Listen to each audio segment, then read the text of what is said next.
கர்த்தருடைய பரிசுத்த நாமம் மகிமைப்படுவதாக.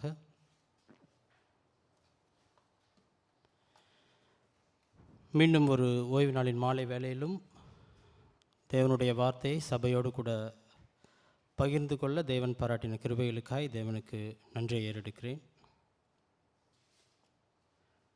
இன்றைய நாளிலும் கூட நாம் போதவர் கூறின வண்ணமாய் தன்னைத்தான் வெறுத்து தேவனுடைய ராஜ்யத்தை முதன்மைப்படுத்துதல். Deny yourself through kingdom priorities. தன்னைத்தான் வெறுத்து தேவனுடைய ராஜ்யத்தை முதன்மைப்படுத்துதல் என்று பார்க்கும் பொழுது அந்த தலைப்பு வாசிக்க எளிமையாக இருக்கிறது. தன்னைத்தான் வெறுத்து தேவனுடைய ராஜ்யத்தை முதன்மைப்படுத்துதல்.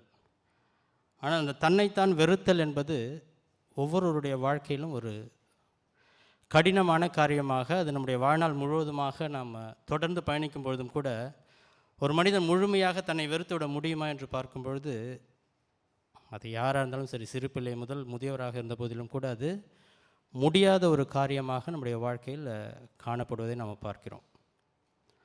ஆக இன்றைய நாளிலும் கூட நாம் இந்த மாதத்தில் நம்ம சீஷத்துவத்தை குறித்து நம்ம தொடர்ந்து செய்திகளை கேட்டு வருகிறோம்.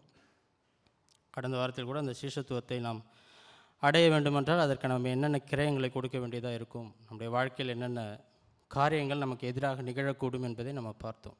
அதையொட்டி இன்றைய நாளிலும் கூட அதன் தொடர்ச்சியாக ஒருவன் தேவனுக்கு இயேசுவுக்கு சீஷனாக இருக்க வேண்டுமானால் அவன் முதலாவதாக தன்னைத்தானே வெறுக்க வேண்டும் என்பதை நாம் புரிந்து கொள்ள வேண்டும். இன்று வாசித்த பகுதி மத்தேயு 6:33. எனக்காக ஒரு முறை கூட எடுத்தவர்கள் வாசியுங்கள். முதலாவது தேவனுடைய ராஜ்யத்தையும் அவருடைய நீதியையும் தேடுங்கள், அப்பொழுது இவைகள் எல்லாம் உங்களுக்கு கூட கொடுக்கப்படும் என்று நம்ம பார்க்கிறோம்.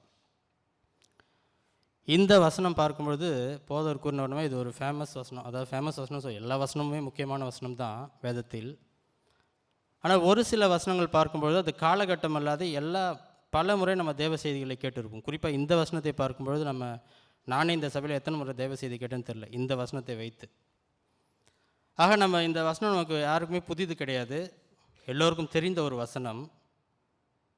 இந்த வசனத்தை ஒட்டி நான் தேவ செய்தி தயார் செய்யும் பொழுது ஓகே, இந்த வசனம் நம்ம அடிக்கடி தேவ செய்தி கேட்டிருக்கோமே, சரி இதுதான் ஒரு வேளை உலகத்திலே ஹையஸ்ட்டு ப்ரீச்டு செர்மன் வசனமாக இதாக இருக்குமோ, இந்த வசனத்தை ஒட்டி தான் அதிகமான மெசேஜஸ் பண்ணியிருப்பாங்களோ அப்படின்னு ஒரு கியூரியாசிட்டியில் செக் பண்ணி பார்த்தேன். அப்படி எதுவும் டேட்டா பேஸ் இல்லை. பட் ஆனால் என்ன சொல்கிறாங்கன்னா, வேத பண்டிதர்கள் யோவான் 3:16 மையமாக வைத்து பல தேவ செய்திகள் கொடுக்கப்பட்டிருக்கு உலகளவில்.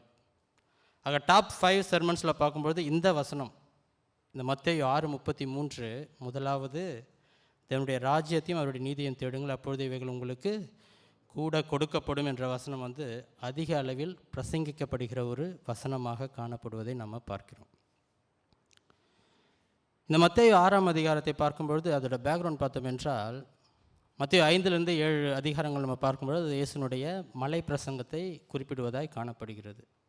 ஆக இயேசுவின் மலை பிரசங்கம் யாருக்காக கொடுக்கப்பட்டது என்று பார்க்கும்பொழுது, அந்த நாட்களில் இயேசு வாழ்ந்த நாட்களில் அவர் பிரசங்கம் செய்யும்பொழுது அவருக்கு இருந்த ஆடியன்ஸை, அந்த மக்கள் யார் என்று பார்க்கும்பொழுது எல்லோரும் ஒரு எளிமையான மக்களாக, அவர்கள் அன்றாட தேவைகளை சந்திப்பதற்கு மிகவும் ரொம்ப கஷ்டப்படுற ஒரு மக்களாக, நாளைய தினம் நமக்கு எப்படி நிகழுமோ என்று ஒரு எதிர்பார்ப்போடு ஒரு அங்கலாய்ப்போடு காணப்படுகின்ற ஒரு மக்களுக்கு நடுவில் தான் என்ன பண்ணுறாரு இயேசு கிறிஸ்து பேசுவதை நம்ம பார்க்கிறோம். ஆக இந்த மலை பிரசங்கம் எந்த காலகட்டத்தை ஒட்டி எந்த சூழலில் இயேசு பேசினார் என்பதை நாம் புரிந்து கொண்டோமே என்றால், அப்பொழுது நம்ம இந்த நாட்களில் இந்த காலகட்டத்திற்கு அது எவ்வாறு நமக்கு அந்த வசனம் நம்முடைய வாழ்க்கையில் பயன்படுத்த முடியும் அல்லது எப்படி அது அப்ளை பண்ண முடியும் என்பதை நம்ம பார்க்க முடியும். ஆக அவ்வாறாக பார்க்கும்பொழுது ஆண்டவராக இயேசு கிறிஸ்து இந்த மலை பிரசங்கத்தை பேசும்பொழுது அங்கிருந்த மக்கள் தினமும் தங்களுடைய உணவிற்காக, தங்களுடைய உடைகளுக்காக அல்லது தங்களுடைய உறைவிடங்களுக்காக ரொம்ப பணக்கார மக்களோ இல்லை ரொம்ப ரிச் பீப்புளோ கிடையாது, அவங்க எல்லோரும் ஒரு சாதாரண எளிய மக்களாக காணப்பட்டார்கள் என்பதை நம்ம பார்க்குறோம். ஆகவே தான் இயேசு கிறிஸ்து இங்கே பார்க்கும்பொழுது இந்த 6:33 மத்தேயு 6:33 நம்ம பார்த்தோம் என்றால் அது ஒரு கிளைமேக்ஸ் வசனம். ஆக்சுவலாக அதுக்கு முன்னாடி இது எங்கே தொடங்குதுன்னு பார்த்தோம் என்றால் 25 தொடங்குது. ஆக 25 34 வரை பார்க்கும்போது அது ஒரு பகுதி. அந்த 25வது தொடங்குறதுல பார்க்கும்போது அதனோட முடிவு தான் என்ன பண்ணுறாரு ஆண்டவராக இயேசு சொல்கிறார், முதலாவது, அதாவது என்ன சொல்கிறாங்க, முதலாவது தேவனுடைய ராஜ்யத்தையும். அப்போ முதலாவதுன்னு சொன்னோம்னா அப்போ ஏதோ நிறைய இருக்குது லிஸ்ட்டில். ஒரு லிஸ்ட்டு வச்சோம்னா 1லேருந்து 10 இருக்கும். அப்போ இது ஃபஸ்ட்டு, இது செகண்ட், இது தேர்டுன்னு சொல்லுவோம். ஆக இயேசு இங்கே என்ன சொல்கிறார் பார்க்கும்பொழுது, முதலாவது தேவனுடைய ராஜ்யத்தையும் அவருடைய நீதியையும் தேடுங்கள். அப்போ அந்த மக்கள் என்ன தேடுகிறார்கள் என்று பார்க்கும்பொழுது, அவர்கள் தேவனுடைய ராஜ்யத்தை, அவருடைய நீதியை தேடாத மக்கள் என்று சொல்ல முடியாது. முதலாவதாக அவர்கள் தேடவில்லை என்பதை நாம் புரிந்து கொள்ள வேண்டும். நம்முடைய வாழ்க்கையிலும் கூட அதே தான். நாம் தேவனை தேடுகிறோமா என்று பார்த்தோம்னா நிச்சயமாக தேடுறோம். தேவனுடைய ராஜ்யத்துக்கு போக நாம் விரும்புகிறோமே என்றால் பார்க்கும்பொழுது நிச்சயமாக போக விரும்புகிறோம். ஆக தேவன் என்னை ரட்சித்திருக்கிறார், தேவனை நான் உண்மையாகவே அவரை என்னுடைய வாழ்க்கையில் சொந்த ரட்சகராக ஏற்றுக்கொண்டு அவரை வாழ்நாள் முழுவதுமாக அவரை பின்பற்ற விரும்புகிறேனா என்று பார்த்தோம் என்றால் நிச்சயமாக நம்ம எல்லோரும் என்ன சொல்லுவோம், ஆமாம் அப்படி இல்லாமல் நான் இங்கே உட்காந்துன்னு இருக்கேன், அப்படி ஒரு பதில் தான் வரும் நமக்கு. ஆனால் முதலாவதாக நாம் தேவனை மையமாக அல்லது தேவனை நமது நாயகராக வைத்து அவருடைய ராஜ்யத்தையும் அவருடைய நீதியையும் தேடுகிறோமா என்று பார்க்கும் பொழுது என்னுடைய வாழ்க்கையில் அது ஒரு பெரிய கேள்விக்குறி. உங்களுடைய வாழ்க்கையில் நீங்கள் சற்றே சீர்தூக்கி பார்க்கும்படியாக உங்களை அன்போடு கேட்டுக்கொள்கின்றேன். ஆக இங்கே என்ன பார்க்கணும்னு பார்க்கும்பொழுது, இயேசு அந்த எளிய மக்களுக்கு பேசும்போது அவர்களுக்கு புரிகிற வகையில் பேசுகிறார். இப்போ சுவிசேஷங்கள் மத்தேயு, மார்க்கு, லூக்கா, யோவான், நம்ம 4 சுவிசேஷங்களையும் பார்க்கும்பொழுது ஆண்டவராகிய இயேசு கிறிஸ்து கொடுத்த ஒவ்வொரு உவமைகளாக இருந்தாலும் சரி, அவர் கொடுத்த அறிவுரைகளாக இருந்தாலும் சரி, அது பாமர மக்களுக்கு எளிமையாக என்ன பண்ணுது, அப்படியே புரிகிற மாதிரி தான் பேசினார் இயேசு.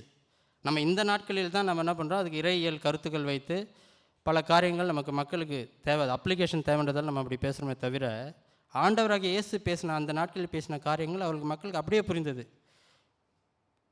பிதாவே அவர்களுக்கு மன்னியும்னா அவர் மன்னியும்னு சொல்கிறார், அவ்வளோதான், அதில் பாயிண்ட் அவ்வளோதான்.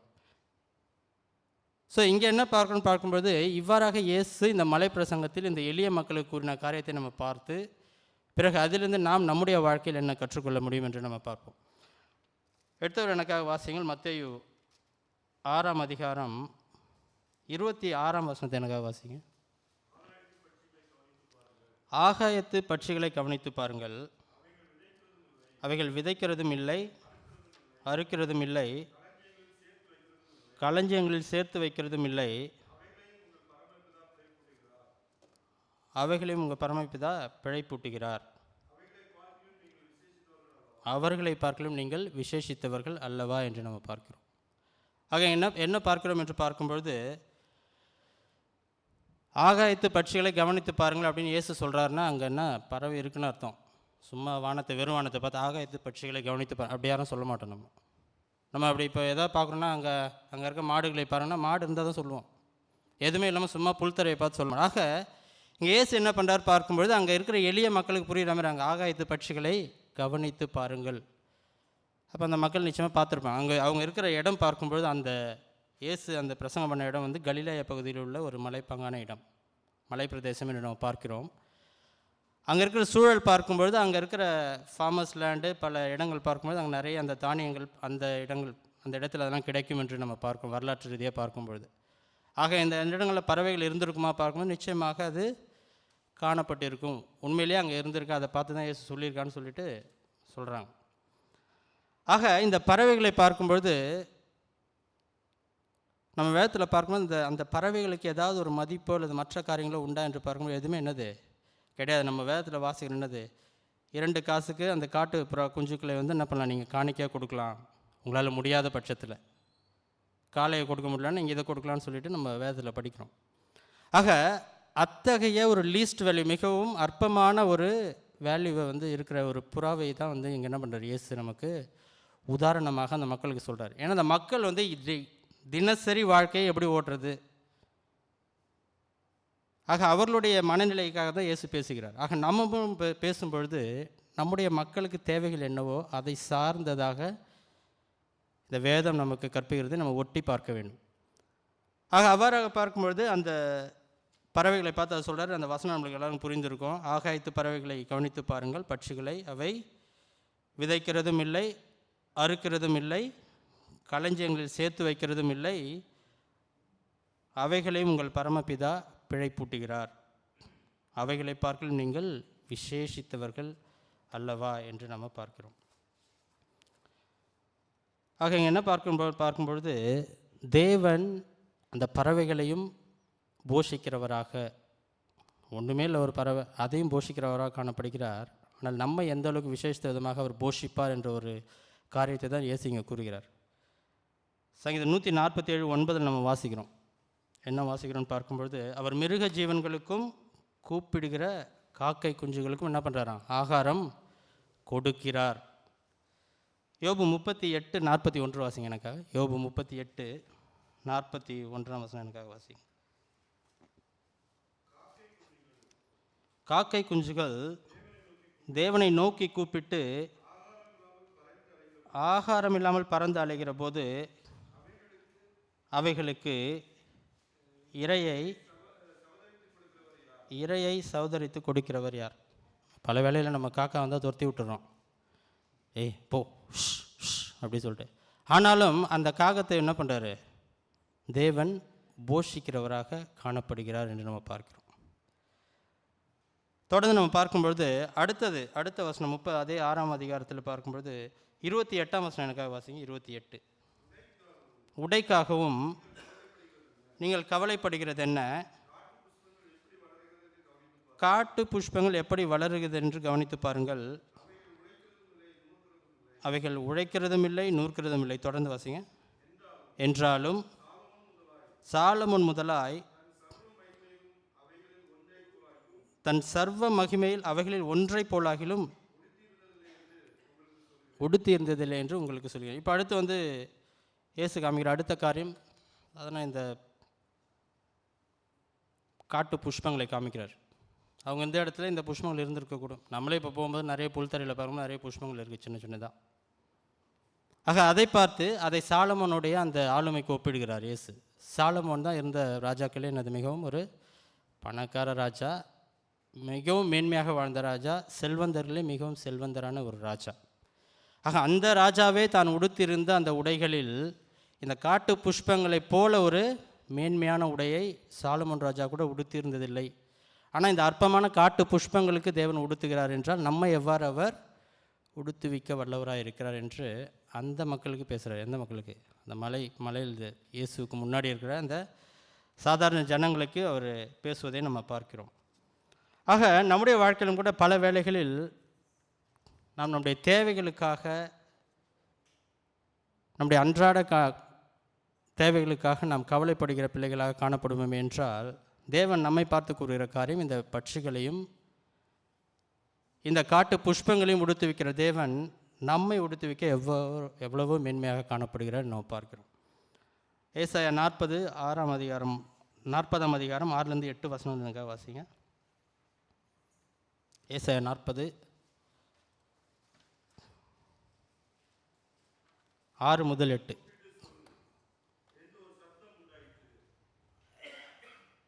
தொடர்ந்து படிங்க பிரதர்.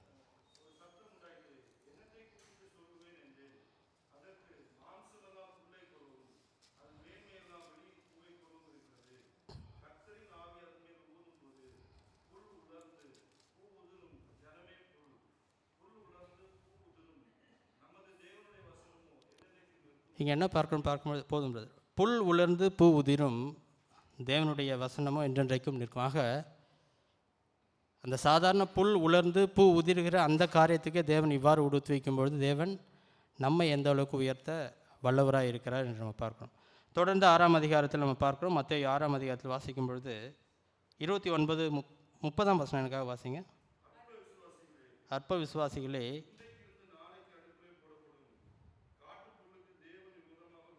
உடுத்துவித்தால்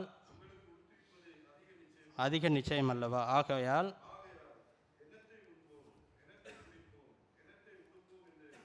கவலைப்படாதிருங்கள், இவைகளையெல்லாம் அஞ்ஞானிகள் நாடி தேடுகிறார்கள், அறிந்திருக்கிறார். இங்கே நம்ம என்ன பார்க்கணும்னா 32ஆம் வசனத்தை பார்க்கணும். இவைகளெல்லாம் யார் தேடுறாங்களாம்? அஞ்ஞானிகள் தேடுகிறார்கள். அஞ்ஞானிகள்னால் யாருன்னு பார்க்கணும்? தேவனை அறியாத மக்கள். நாம் அஞ்ஞானிகளா அல்லது தேவனை சார்ந்தவர்களா என்பதை நாம் சற்றே நிதானித்து பார்க்க வேண்டும். நாமும் மற்றவர்களைப் போல தினமும் இதே காரியம் இதற்காக கவலைப்படுவோமே என்றால், பல வேளைகளில் நாம் நமக்கும் தேவனுக்கும் இருக்கிற அந்த ஒரு காரியத்தை நாம் சற்றே சீர்தூக்கி பார்க்க வேண்டும். ஒரு சில வசனங்களை நாம் வாசித்து பார்ப்போம். நாம் எவ்வாறு தேவனுடைய பிள்ளைகளாக தேவன் நம்மை தேர்ந்தெடுத்திருக்கிறார். அப்போ நம்ம அஞ்ஞானிகள் இல்லை என்பதை நம்ம புரிந்து கொள்ள முடியும். யோவான் 1:12 எனக்காக வாசிங்க. கொஞ்சம் வேகமாக வாசிங்கன்னா ஒரு 2-3 வசனம் வாசிக்கலாம். யோவான் 1:12.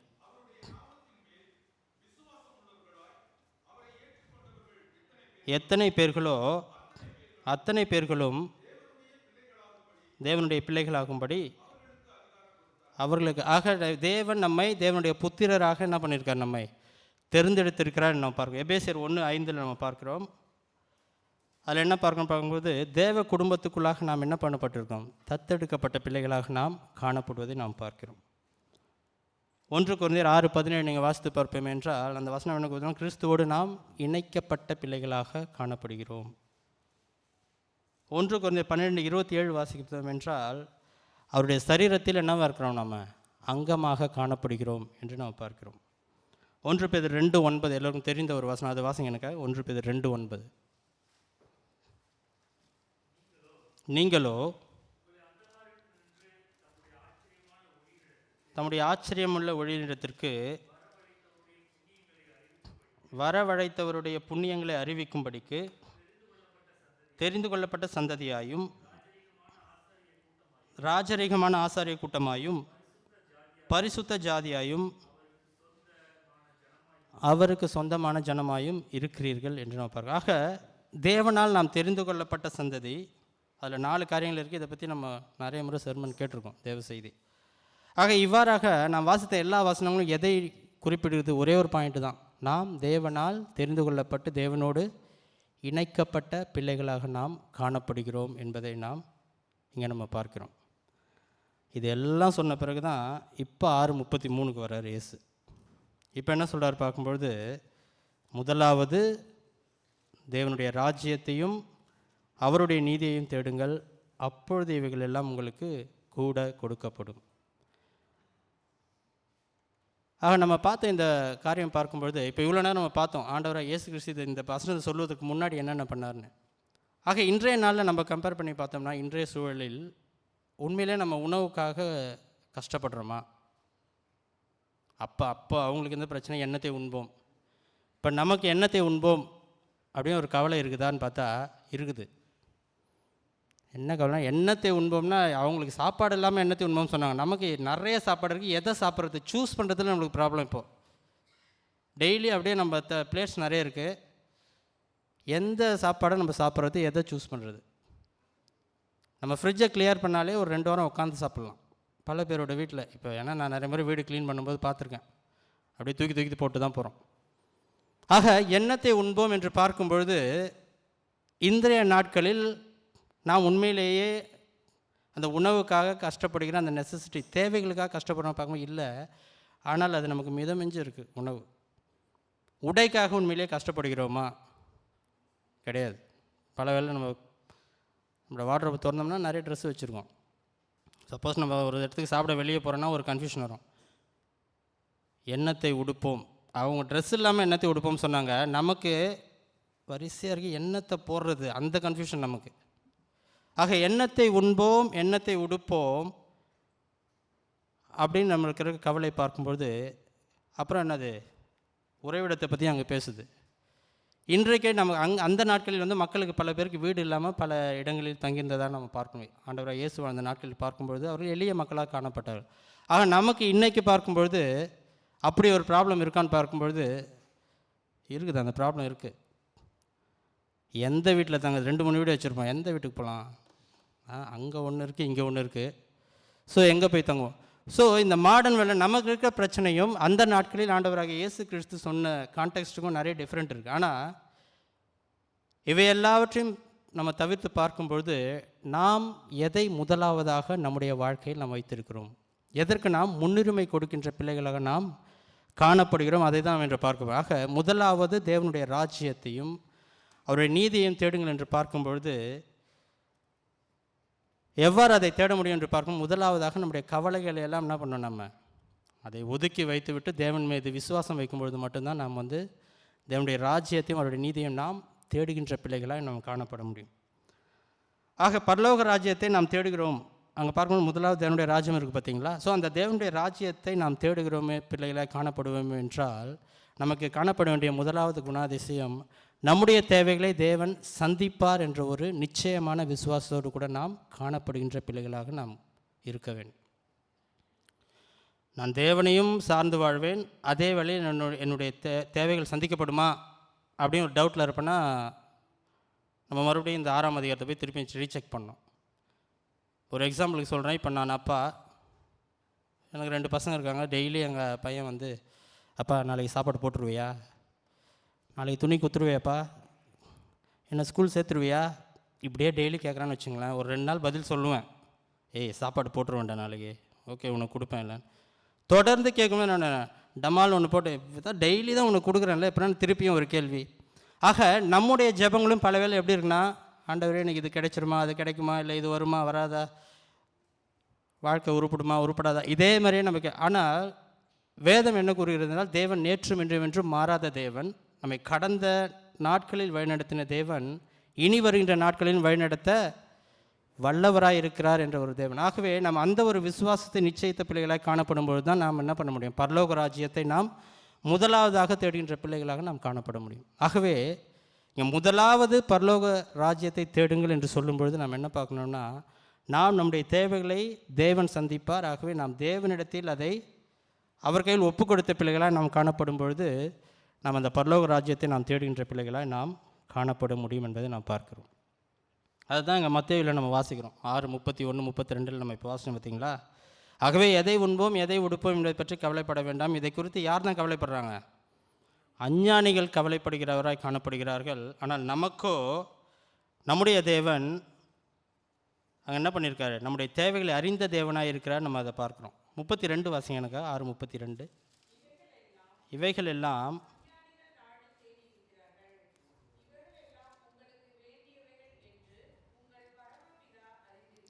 இங்கே என்ன பார்க்குறோன்னா, இவைகளெல்லாம் நமக்கு தேவை என்று யார் அறிந்திருக்கிறாரா?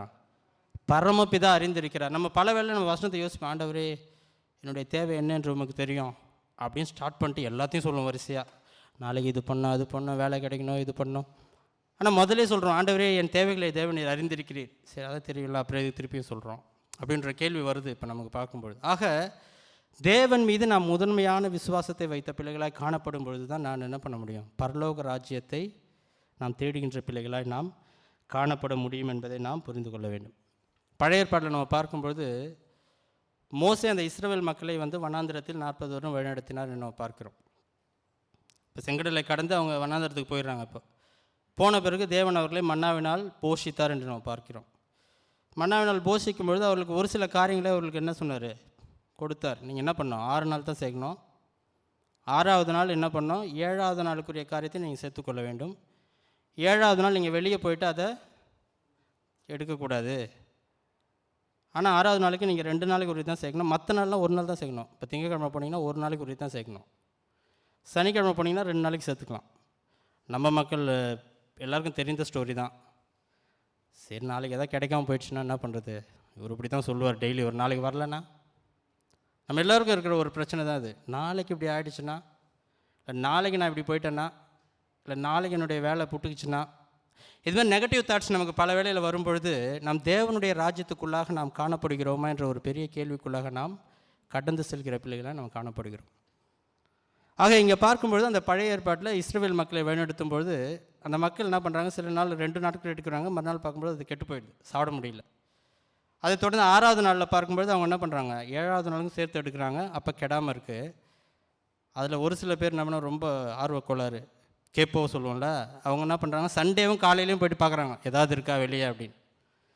ஆக நமக்கு போதும் என்கிற மனம் எப்பொழுது தான் வருமோ அப்பொழுது தான் என்ன பண்ண முடியும், போதும் என்கிற மனமே மிகுந்த ஆதாயத்தை தரும் நம்ம பார்க்குறோம்.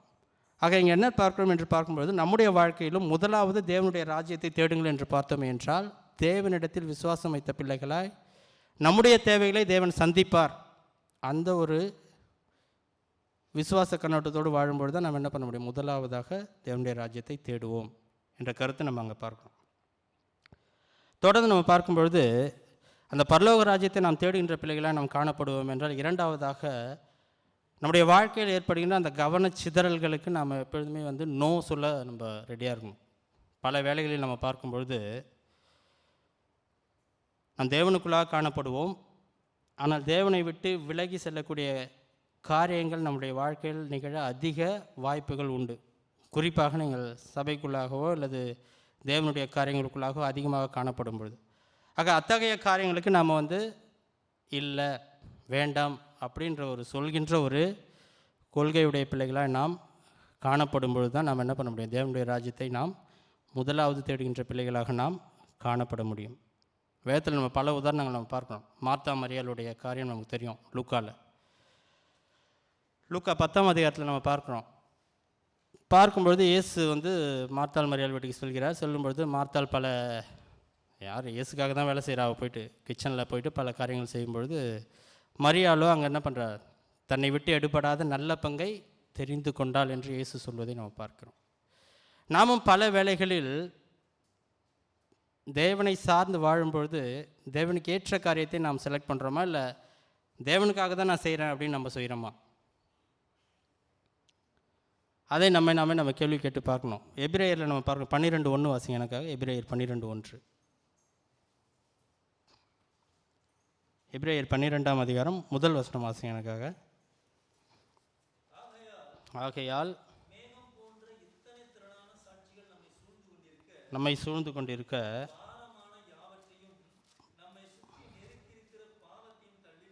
தள்ளிவிட்டு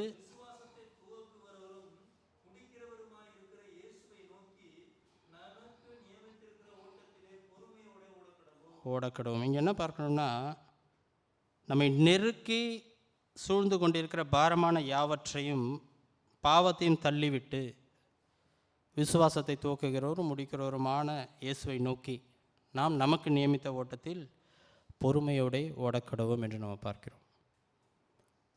இதில் என்ன காரியங்கள் நம்ம கொடுக்கப்பட, நம்மை சுற்றி இருக்கிற அந்த டிஸ்ட்ராக்ஷனை வந்து நம்ம என்ன பண்ணணும்? நெருக்கி தள்ளி புறம்பே தள்ளி நம்ம பாருங்க என்ன பார்க்கணும்னா, பாரமான யாவற்றையும் நம்மை சுற்றி நெருக்கி நிற்கிற பாவத்தையும் தள்ளிவிட்டு, அந்த பாவத்தை நாம் எப்பொழுது தள்ளிவிட முயற்சிக்கிறோமோ அப்பொழுது தான் நாம் என்ன பண்ண முடியும்? பரலோக ராஜ்யத்தை நாம் முதலாவது வைக்கிற பிள்ளைகளாக நாம் காணப்பட முடியும். நம் பல வேளைகளில் நாம் பரலோக ராஜ்யத்துக்கு வைத்திருக்கிறோம், எல்லோருடைய வாழ்க்கையில் நம்ம வைத்திருக்கிறோம். ஆனால் அது நம்முடைய தனிப்பட்ட வாழ்க்கை என்று வரும்பொழுது, இப்போ என்னுடைய வேலையோ அல்லது என்னுடைய குடும்பமோ என்னுடைய பிள்ளைகளோ அல்லது குடும்ப சமுதாயமோ மற்ற காரியங்கள் வரும்பொழுது அதையெல்லாம் தாண்டி தேவனுடைய ராஜ்யத்தை முதலாவதாக வைத்திருக்கிறேனா என்ற ஒரு கேள்வி நமக்குள்ளாக வருது.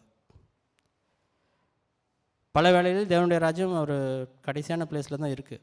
எல்லாத்தையும் நம்ம முடிச்சிடுவோம். முதல்ல ஸ்டேபிளான ஒரு வேலை பார்ப்போம், அதுக்கப்புறம் ஸ்டேபிளான ஒரு ஃபேமிலி பார்ப்போம், அதுக்கப்புறம் ஸ்டேபிளாக ஒரு வீடு, அதுக்கப்புறம் ஸ்டேபிள் எல்லாத்தையும் முடிச்சு அதுக்குள்ளே நம்மளுக்கு 60 வயசு ஆகிடும். அதுக்கப்புறம் தான் நம்ம பரலோக ராஜ்யத்துக்கே போவோம் பல பேர். இங்கே இயேசு என்ன சொல்கிறாங்க? முதலாவதாக நீ 60 வயசில் இல்லை, உன்னுடைய 20 வயசில் என்ன பண்ணணும்? தேவனுடைய ராஜ்யத்தையும் அவருடைய நீதியையும் என்ன பண்ணணுமா? முதலாவதாக வைக்க வேண்டும். அப்பொழுது இவைகளெல்லாம் என்ன பண்ணோம்? கூட கொடுக்கப்படும். நம்மளாம் அதை மிஸ் பண்ணிட்டோம் ஆக்சுவலாக. அதனால தான் இப்போ துரத்தின்னு இருக்கோம் எல்லாத்தையும். ஒவ்வொருடைய வாழ்க்கையிலும் பார்க்கும்பொழுது முதலாவதாக தேவனுடைய ராஜ்யத்தையும் அவருடைய நீதியையும் தேடுங்கள் என்று பார்க்கும் பொழுது, முதல் காரியம் நம்ம பார்த்தோம், தேவனிடத்தில் விசுவாசம் வைத்த பிள்ளைகளாய் அவர் நம்முடைய வாழ்க்கையை முதற்காரனாக இருக்கிறார், அவர் எல்லாவற்றையும் அவர் பார்த்து கொள்வார் என்ற ஒரு விசுவாசத்தோடு காணப்பட வேண்டும். இரண்டாவதாக பார்க்கும்பொழுது தேவனை விட்டு விலக்குகிற காரியங்களுக்கு நாம் என்ன பண்ணோம்? நோ, அதை தள்ளிவிட்டு 12:1 நம்ம வாசித்தோம் பார்த்தீங்களா? நெருக்கி நிற்கிற பாவத்தையும் தள்ளிவிட்டு விசுவாசத்தை துவக்குகிறோம் முடிக்கிறவரும் அவர் மேலே நம்ம நம்பிக்கையுள்ள பிள்ளைகளாக நாம் காணப்பட வேண்டும் என்று நம்ம பார்க்குறோம். பல வேளைகளில் நம்ம என்ன பண்ணோம்? நம்முடைய இம்மிடியட் நீட்ஸ்க்காக, எனக்கு இன்றைக்கி தேவை, அது சந்திக்கப்பட்டால் போதும் என்ற காரணத்துக்காக நாம் பல வேளைகளில் தேவனுடைய காரியங்களை நாம் புறம்பே தள்ளுவது நம்முடைய வாழ்க்கையில் நாம் செய்த காரியங்கள். இதெல்லாம் ஆதியாகமத்தில் நம்ம 25ஆம் அதிகாரத்தில் ஏசாவை பற்றி நம்ம வாசிக்கிறோம். யாக்கோபு ஏசாவுடைய கதை எல்லாருக்கும் தெரியும். ஏசா ஒரு நாள் போகிறாரு, வெளியே போய்ட்டு எங்கேயோ வேட்டையாட்டு வரான், வீட்டுக்கு ரொம்ப டயர்டாக இருக்கார். அவன் தம்பி அந்த டைம் பார்த்தா ஒரு நல்ல ஒரு கூழ் செஞ்சுன்னு இருக்காப்புல, ஜூஸ்ன்னு வச்சுங்களேன் நம்ம இப்போ இருக்கிறதுக்கு. இப்போ ஏசா கேட்குறாரு, கொஞ்சம் எனக்கு தாப்பா ஒரே டயர்டாக இருக்குது. உடனே யாக்கோபு அவர் பயங்கரமான ஆள். யாக்கோபு என்ன சொல்கிறார்? அப்போ நீ வந்து உன்னோட சேஷ்ட புத்திர பாகிரத்தை வந்து எனக்கு கொடுத்துட்டு நான் வந்து உனக்கு இதை தரேன்.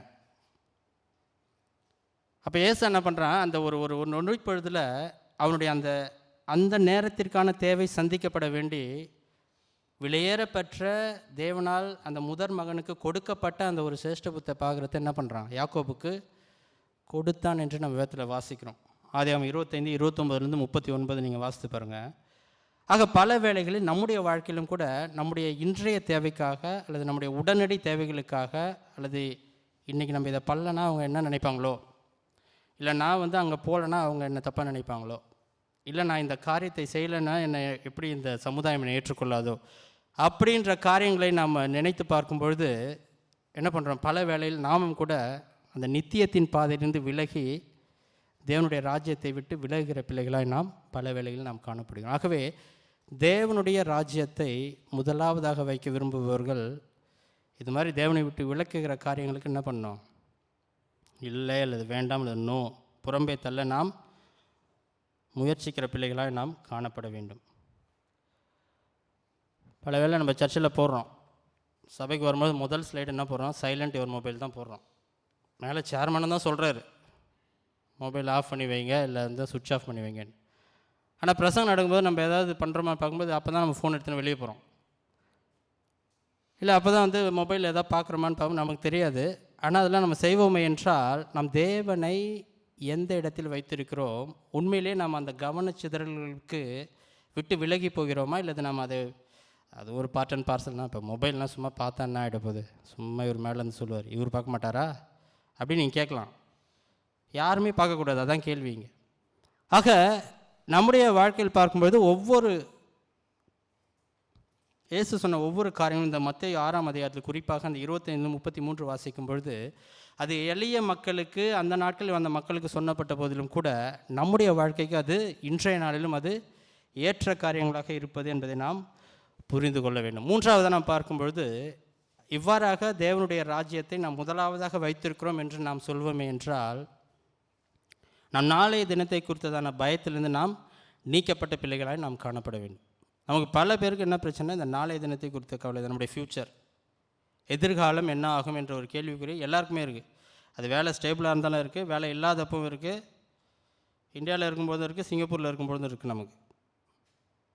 ஆக இங்கே என்ன பார்க்கணும்னு பார்க்கும்பொழுது மத்தேயு 6:34 வாசிங்க, கடைசி வசனம் எனக்காக வாசிங்க. ஆகையால் நாளைக்காக கவலைப்படாதிருங்கள், நாளைய தினம் தன்னுடையவர்களுக்காக கவலைப்படும், அந்தந்த நாளுக்கு அதினதின் பாடு போதும் என்று நம்ம பார்க்குறோம். ஆக நாளைக்காக கவலைப்படாதிருங்கள் அப்படின்னு நம்ம படிப்போம். நைட்டு ஃபுல்லாக ஓவர் டைம் பார்த்து நாளைக்காக கவலைப்படுவோம், ஒரு 4 ஹவர் தூங்காமல். இது உங்களுக்கு மட்டும் இல்லை, எனக்கும் சேர்த்து சொல்கிறேன். இது ஆக்சுவலாக பார்க்கும்போது நம்ம இப்போ இந்த வருடத்தின் நியூ இயர் தொடங்கும்போது நம்ம பார்த்தோம், போதர் ஒரு வசனம் கொடுத்தாரு, இந்த வருஷம் ஒரு வாக்குத்தத்த வசனம் சபையிலேருந்து நான் கொடுக்குறேன்னு சொல்லிட்டு கொடுத்தாரு. எந்த வசனம் கொடுத்தாரு? அங்கிள் இளங்க கூட அந்த வசனத்தை வச்சு தான் இன்றைக்கி ப்ரேயர் பண்ணார். ஏசாயா 41:10. ஓகேங்களா? அந்த வசனத்தை கேட்ட உடனே நமக்கெல்லாம் ரொம்ப ஓகே, பிரபாதமாக இருக்குது கேட்குறதுக்கு. ஓகே, தேவன் உண்மையிலேயே நம்மை வழிநடத்துகிற ஒருவராக காணப்படுகிறாரு. எனக்காக வாசிங்க, அதை எடுத்தவங்க. 41:10, ஏசாயா 41:10 வசனம். நீ பயப்படாதே, நான் உன்னுடனே இருக்கிறேன், திகையாதே, நான் உன் தேவன், நான் உன்னை பலப்படுத்தி உனக்கு சகாயம் பண்ணுவேன், என் நீதியின் வலது கரத்தினால் உன்னை தாங்குவேன். கேட்கறதுக்கு நல்லா இருக்கு. நீ பயப்படாதே, நான் உன்னுடனே இருக்கிறேன், திகையாதே, நான் உன் தேவன், நான் உன்னை பலப்படுத்தி உனக்கு சகாயம் பண்ணுவேன், என் நீதியின் வலது கரத்தினால் உன்னை தாங்குவேன் என்று நம்ம பார்க்குறோம். அப்புறம் வழக்கமாக புலம்பல்ல ஒரு வசனம் நம்ம வாசிப்போம் நியூ இயரில். எப்பவுமே கிருபையை பற்றி வாசிப்போம். நாம் நிர்மூலமாகாதது கர்த்தருடைய சுத்த கிருபை என்று நம்ம பார்க்கணும். ஆக இதெல்லாம் நியூ இயர்க்கு மட்டும் இல்லை அந்த வசனம், அது நம்முடைய வாழ்க்கையில் தொடர்ந்து காணப்பட வேண்டிய ஒரு வசனங்களாக இருக்குது. ஆக இத்தகைய வாக்குத்தத்த வசனங்களை பெற்ற நாம் நாளைய தினத்தை குறித்து நாம் எவ்வாறு பார்க்கிறோம்? தேவன் இந்த நாள் வரை போஷித்த தேவன் இனி வருகின்ற நாட்களிலும் என்னை உயர்த்த என்னை வழிநடத்த வல்லவராக இருக்கிறார் என்ற ஒரு விசுவாச பாதையில் கண்ணோட்டத்தில் நாம் பார்க்கிறோமா? இது வரைக்குமே நான் உருட்டினதே பெரிய விஷயம், இதுக்கு மேலே எப்படி போகும் தெரியலையே வண்டி, அப்படி நம்ம யோசிக்கிறோமா? ஆக நம்முடைய வாழ்க்கையில் நம்ம வந்து பல வேலைகளில் நம்முடைய டிசிஷன் மேக்கிங் பார்க்கும்பொழுது, நம்முடைய முடிவுகள் எடுக்கும்பொழுது இத்தகைய கேள்விகள் நமக்குள்ளாக வருவது மிகவும் இயல்பான ஒரு காரியம்தான். ஆனால் தேவன் நம்மை பார்த்து கூறுகிற காரியம், நாளைய தினத்தை குறித்து கவலைப்படாதிருங்கள் என்று நம்ம பார்க்கிறோம். ஆதியாகமத்தில் 22ஆம் அதிகாரத்தில் நம்ம பார்க்கும்போது அதில் ஒரு இன்சிடென்ட், எல்லாருக்கும் தெரிந்த ஒரு இன்சிடென்ட் தான். ஆபிரகாமுடைய விசுவாசத்தை சோதிக்கும் வகையில் தேவன் அவரை பார்த்து கூறின காரியத்தை நம்ம பார்க்கிறோம். அங்கே பார்க்கும்பொழுது 22 முதல் வசனம் வாசிங்க எனக்காக.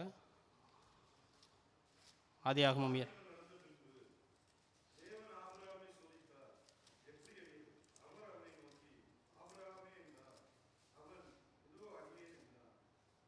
இதோ அடியேன் என்றான். 2ஆம் வசனம் வாசிங்க. அப்பொழுது அவர், உன் புத்திரனும் உன் ஏகசுதனும் உன் நேசகுமாரனும் ஆகிய அழைத்து கொண்டு மோரியா தேசத்துக்கு போய் தகன பலியாக பலியிடு என்றார். இங்கே நம்ம என்ன பார்க்குறோன்னா, இங்கே ஒரு அடைமொழி வேறு கொடுக்குறாரு. தேவன் வந்து ஆபிரகாமை பார்த்து கேட்கிற காரியம் ஒரு மிகவும் கடினமான ஒரு காரியம். அவரே சொல்கிறாரு, நீ உன் புத்திரனும், ஸோ யுவர் சன், ஓகே, உன் புத்திரனும் உன் ஏகசுதனும், அது ஒன்லி சன், உன்னோட சன்னு ஒன்லி சன். அதுக்கப்புறம் என்னது, உன் நேசகுமாரனும் ஆகிய யுவர் லவ்விங் சன். ஸோ உன்னுடைய புத்திரனும் உன்னுடைய ஏகசுதனும் உன்னுடைய நேசகுமாரனும் ஆகிய இவ்வளோ அடைமொழி கொடுத்துட்டு நினச்சிருப்பான் ஆபிரகாம், ஏதோ பெரிய கிஃப்ட் தான் தரப்போகிறார் போல், அவனை எடுத்துன்னு போய் நீ எனக்காக பலியிடு அப்படின்னு சொல்கிறாங்க. ஆக இங்கே என்ன பார்க்கும்பொழுது, ஆபிரகாமுடைய வாழ்க்கையில் பார்க்கும்பொழுது, அவர் எனக்கே 100 வயசு கழிச்சு தான் ஒரு பையன் பிறந்தான். அவனே இப்போ தான் இளைஞனாக இருக்கும், ஒரு 20 வருஷம். எப்படியும் அவன் இளைஞன் தான் சொல்கிறாங்க. ஈசாக்கு குழந்தை கிடையாது அந்த டைமில், எல்லாருக்கும் தெரிஞ்சிருக்கும்னு நினைக்கிறேன். இந்த வயசில் இவனை பலியிட்டால் இதுக்கப்புறம் எனக்கே 100 வயசு வரைக்கும் குழந்தை இல்லை, இதுக்கப்புறம் வர வாய்ப்பு இல்லை. இப்போ இவனை பலியிடும் பொழுது ஆபிரகாமுடைய மனநிலையிலேருந்து நான் பார்க்கும்பொழுது, ஆபிரகாம் எந்த மனநிலையோடு பலியிட்டு இருப்பார்னா, தேவன் கொடுத்தார், இதை விட இன்னும் அதிகமான பிள்ளைகளை தேவன் கொடுக்க வல்லவராக இருக்கிற ஒரு விசுவாசத்தோடு கூட தான் தேவன் அங்கே ஆபிரகாம் கூட்டின்னு போயிருப்பான். ஆக அதே விசுவாசத்தை உள்ள கொண்ட பிள்ளைகளாக தான் நாம் காணப்படுவோம். நம்முடைய வாழ்க்கையில் நாளைய தினத்தை குறித்து அல்லது நம்முடைய எதிர்காலத்தை குறித்து நாம் ரொம்ப அதிகமாக, எனக்கு இது நடக்குமா, இல்லை நம்முடைய மனதில் பல தேவைகள் நம்ம வைத்திருப்போம். ஒவ்வொருவருக்கும் நம்ம எதிர்காலத்தை குறித்து என்ன வைத்திருக்கோம் என்பது எனக்கு தெரியாது. என்னுடைய தேவை என்ன என்பது எனக்கு தெரியும், உங்களுடைய தேவைகள் உங்கள் ஒவ்வொருவருக்கும் தெரியும். ஆனால் எல்லாவற்றையும் தேவன் என்ன பண்ணியிருக்கிறாரு, ஏற்கனவே அது என்ன பண்ண தேவன் நம்முடைய வாழ்க்கையை தீர்மானித்திருக்கிறார் என்று பார்க்கிறோம். ஆகவே நம்மை கடந்த நாட்களில் வழிநடத்தின தேவன் இனி வருகின்ற நாட்களிலும் நம்மை இன்னும் அதிகமாய் வழிநடத்த வல்லவராய் காணப்படுகிறார் என்பதை நம்ம பார்க்கிறோம். ஆகவே ஒரு சில காரியங்கள் கேட்டு நம்ம முடிப்போம். முதலாவது தேவனுடைய ராஜ்யத்தை என்று பார்த்தோம். அதை தொடர்ந்து இன்னொரு பார்ட்னர் இருக்குது. என்ன தென்னமா, அவருடைய நீதியையும் தேட வேண்டும் என்ன பார்ப்போம். முதலாவது தேவனுடைய ராஜ்யத்தையும் அவருடைய நீதியையும், அங்கே ரெண்டுமே சேர்ந்து வருது. ஆக்சுவலாக இவ்வளோ நேரம் நம்ம ராஜ்யத்தை பற்றி பேசணும், பரலோக ராஜ்யத்தை முதலாவது தேடணும்னா நம்ம என்னென்ன பண்ணோம். ஆனால் அவருடைய நீதியை தேடுகிற பிள்ளைகளாக நாம் உண்மையிலே காணப்படுகிறோமா? அவருடைய நீதி, நம்முடைய நீதி இல்லை, சுய நீதி கிடையாது, அது என்னது, தேவ நீதி என்று நம்ம பார்க்கிறோம். ஆக தேவனுடைய நீதியை தேடுகின்ற பிள்ளைகளாய் நாம் நம்முடைய வாழ்க்கையில் காணப்படுகிறோமா என்று நம்ம பார்க்க வேண்டும். அந்த மத்தேயு 6ஆம் அதிகாரம் 1ஆம் வசனம் வாசிங்க எனக்காக. 6:1.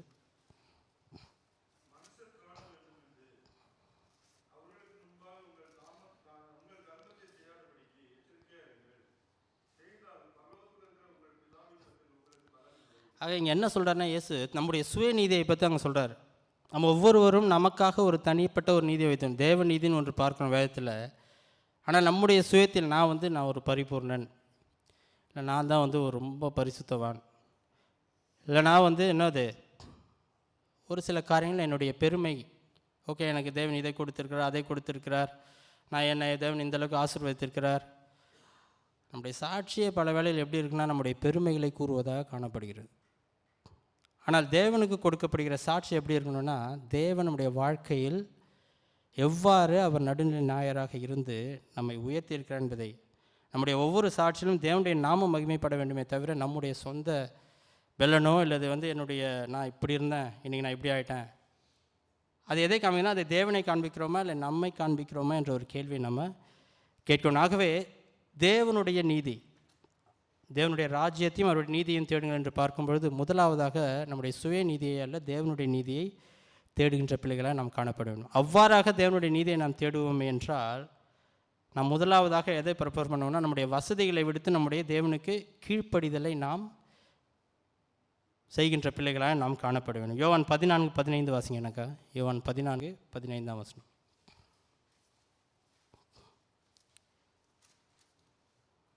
யோவான் 14:15 நீங்கள் என்னிடத்தில் அன்பாய் இருந்தால் என் கற்பனைகளை கைக்கொள்ளுங்க. இதுதான் பாயிண்டிங்க. ஆக தேவ நீதியை நாம் சுதந்திரத்து கொள்ள வேண்டுமே என்றால், அல்லது தேவனிடத்தில் நான் அன்பாய் இருக்கிறேன் என்றால் அவருடைய கற்பனைகளை நாம் கைக்கொள்கிற பிள்ளைகளாய் நாம் காணப்பட வேண்டும். அது யார் இருந்தாலும் இல்லைனாலும் சரி. இப்போ டிராஃபிக் சிக்னல் போகிறோம், மிட் நைட்டில் போகிறோம், சிங்கப்பூரை பொறுத்த வரைக்கும் சொல்கிறேன். ரெட் இருந்தால் யார் இல்லைனா கூட ஸ்டாப் பண்ணுறாங்க, க்ரீன் இருந்தால் போகிறாங்க. சரி நைட்டில் தான் ஆளே இல்லையே, கிராஸ் பண்ணி போவோம். அப்படி பார்க்கும்பொழுது அந்த இடத்தில் நம்ம உண்மையிலேயே தேவநீதியை பாதுகாக்கிற பிள்ளைகளாய் காணப்படுகிறோமா? இது ஒரு எக்ஸாம்பிள் தான்.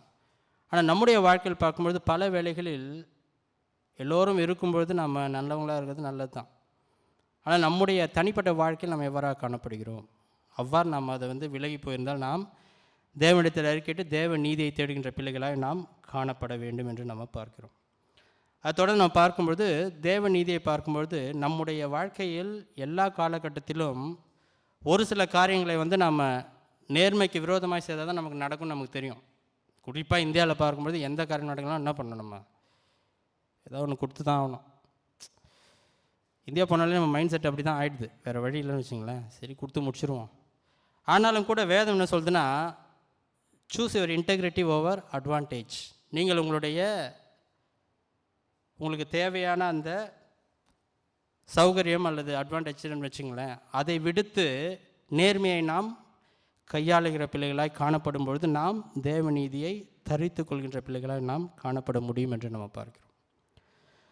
ஆக இவ்வாறாக பார்க்கும்பொழுது அதான் 6:33 சொல்கிறது என்னது, முதலாவது தேவனுடைய ராஜ்யத்தையும் அவருடைய நீதியையும் தேடும். அப்போ இந்த 2 காரியத்தை நாம் தேடும் பொழுது இவைகள் எல்லாம் கூட கொடுக்கப்படும். பார்க்கும்பொழுது அந்த மேலே இருந்த உணவு, உடை, உறைவிடம், அது அவங்களுக்கு நமக்கு என்னென்ன தேவைகளோ அதையும் தேவன் என்ன பண்ணுறார், தர வல்லவராக இருக்கிறார். நான் இன்றைக்கி சொன்னது போல் இன்றைக்கி நமக்கு உணவுக்கோ உடைக்கோ அல்லது வீட்டுக்கோ அத்தகைய பேசிக் நீடுக்கு இங்கே இருக்க மக்களுக்கு ஏதாவது பிரச்சனை இருக்கான்னு பார்க்கும்பொழுது 99% இல்லை என்று தான் நான் நினைக்கிறேன், விசுவாசிக்கிறேன் கர்த்தருக்குள்ளாக. ஆனால் நமக்கு இருக்கிற பிரச்சனை எல்லாம் வேறு, எல்லாமே இருக்குது, இருந்தாலும் பிரச்சனை இருக்குது. எல்லாமே இருக்கிற மாதிரியே இருக்குது, ஆனால் இல்லாத மாதிரியே இருக்குது. டெய்லி ஒரே குழப்பமாக இருக்குது, நம்மளுக்கு இருக்கா இல்லையா. சம்பளம் வரா மாதிரியே இருக்குது, ஆனால் பத்த மாட்டுது. ஸோ தேவன் இங்கே கூறுகிற காரியம், இயேசு கூறுகிற காரியம் பார்க்கும்பொழுது இவை எதை குறித்தும் நீ கவலைப்படாமல் முதலாவதாக தேவனுடைய ராஜ்யத்தையும் அவருடைய நீதியையும் நீ தேடும் பொழுது இவைகள் எல்லாம் உனக்கு கூட கொடுக்கப்படும் என்று கொடுவதை நம்ம பார்க்குறோம். ஸோ நம்ம இறுதிக்கு வந்துட்டோம். பார்க்கும்பொழுது ஒரு 2 வசனங்களை வாசித்து நம்ம முடிப்போம். எடுத்தவர்கள் எனக்காக வாசியுங்கள்.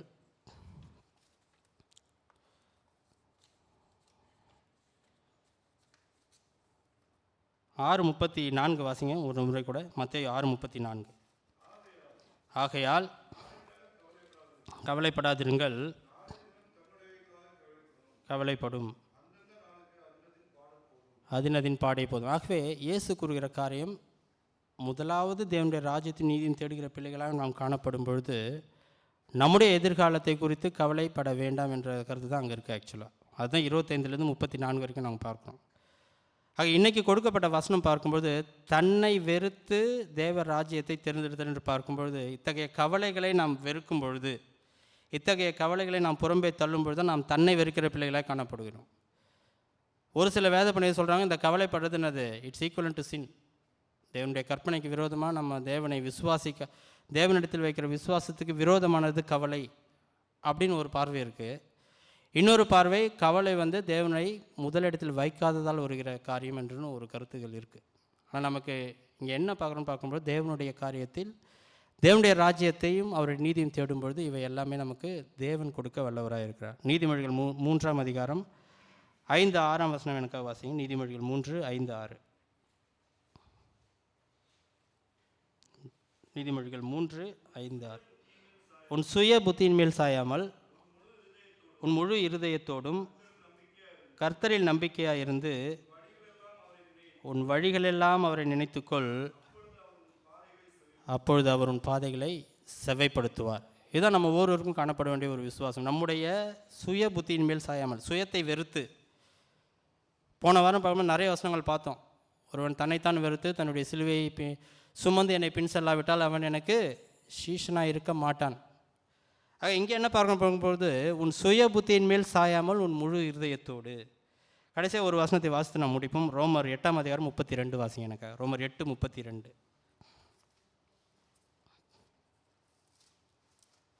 ரோமர் 8:32. தம்முடைய சொந்த குமாரன் என்றும் பாராமல் நம் எல்லாருக்காகவும் அவரை ஒப்பு கொடுத்தவர்,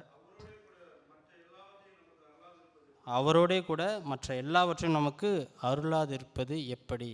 அந்த 6:33-34 புதிய ஏற்பாடு வேர்ஷன் பார்த்தீங்கன்னா நம்ம இதை எடுத்துக்கலாம். என்னென்னா, தம்முடைய சொந்த குமாரன் என்றும் பாராமல் நம்ம எல்லாருக்காகவும் அவர் ஒப்பு கொடுத்த தேவன், அவரோடே கூட மற்ற எல்லாவற்றையும் நமக்கு அருளாதிருப்பது. அதான் ஒரு எக்ஸாம்பிள் சொன்ன பார்த்தீங்களா? இப்போ நம்ம பசங்க கேட்குறாங்க, டெய்லி கேட்டுனே இருந்தால் நம்ம என்ன பண்ணுவோம்? அவர் கொடுப்போம். நம்ம ஒரு தந்தையை நம்ம கொடுக்காம இருக்கோம். ஆனால் அவங்களுக்கு அந்த விசுவாசம், அந்த ஒரு காரியத்தை காமிக்குது. அப்பா கொடுப்பாரா கொடுக்க மாட்டார். அதே தான் இங்கே நம்ம பார்க்கணும். ஆனால் தேவன் இங்கே நம்ம கூறுகிற காரியம், தன்னுடைய சொந்த குமாரன் என்றும் பாராமல் அவர் ஒப்பு கொடுத்த தேவன் நம்மை மற்ற எல்லா காரியங்களும் அவரோடு கூட சேர்ந்து நமக்கு நிறைவேற்ற வல்லவராய் காணப்படுகிறார் என்று நம்ம பார்க்கிறோம். ஆகவே நாம் இந்த நாளிலும் கூட நாம் கேட்ட செய்தியை நம்முடைய வாழ்க்கையில் நம்ம கடைபிடிக்க முயற்சிப்போம். முதலாவதாக தேவனுடைய ராஜ்யத்தையும் நீதியையும் தேடும் பொழுது தேவன் உண்மையிலேயே நம்முடைய வாழ்க்கையை அவருடைய சித்தத்தின் பிரகாரமாய் நம்மை வழிநடத்த வல்லவராக இருக்கணும். நாம் சேர்ந்து நாம் ஜெபிப்போம். அன்பின் நல்ல தகப்பனே, அப்பா கொடுத்ததான இந்த வேலைக்காக உம்மை ஸ்தோத்திரிக்கிறோம். இந்த நல்ல நாளிலும் கர்த்தாவே, உம்முடைய வசனத்தின் மூலமாக எங்களோடு கூட இடைப்பட்டதற்காக உமக்கு நன்றி ஏறெடுக்கிறோம். முதலாவது தேவனுடைய ராஜ்யத்தையும் நீதியையும் தேடுங்கள், அப்பொழுது இவைகளெல்லாம் உங்களுக்கு கூட கொடுக்கப்படும் என்று தேவன் நீர் கர்த்தாவே உம்முடைய வார்த்தையின் மூலமாய் எங்களோடு கூட இடைப்பட்டதற்காக நன்றி. நாங்கள் கர்த்தாவே இதோ மீது விசுவாசம் வைத்த பிள்ளைகளாய் எங்களை நாங்கள் வெறுத்து கர்த்தாவே உம்முடைய தேவ ராஜ்யத்தை முதன்மைப்படுத்த தேவன் நீர் கிருபை பாராட்டும். இயேசுவின் இனிய நாமத்தில் கேட்கிறோம், அன்பின் நல்ல பிதாவே, ஆமீன்.